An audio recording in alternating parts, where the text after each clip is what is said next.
এসে মতামত বলছেন যে এসব মদ মাতালদের প্রশ্ন আমাকে করবেন না তো।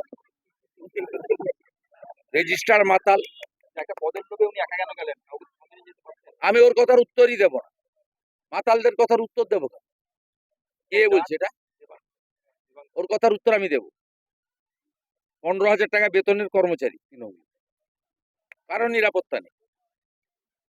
মমতাকে যতক্ষণ না সরাবেন, কোন কন্যা, বোন, দিদি, মা, কারোর কোনো সুরক্ষা নেই। কত দৃশ্য দেখবেন আপনি। হাঁসখালি, মমতা ব্যানার্জি বলছে ওটা লাভ অ্যাফেয়ার, প্রেম ছিল। কালিয়াগঞ্জ বলছে মেয়েটা অন্তঃসত্ত্বা ছিল। কত উদাহরণ নেবেন। অভয়ার বাবা মাকে বলছে 10 লাখ তো দেওয়া যেতেই পারে। মুখ বন্ধ কেন? ফাঁকা দীঘা থেকে পালিয়েছে,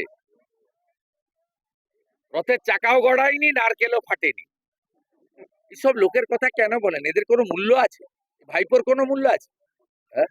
আবার মাতাল, সেই মদনা বলেছিল 21-এ, মাতাল মদনা, যে আমার এখান থেকে কেটে বাদ দিয়ে দিবেন মমতা যদি হেরে যায়। এইখানে কাঁথির কাছে এসেছিল, দু পকেটে প্যান্টে হাত ঢুকিয়ে, বলছে তোর বাপকে ডাক। যত এসব করবে হারবে। এখানে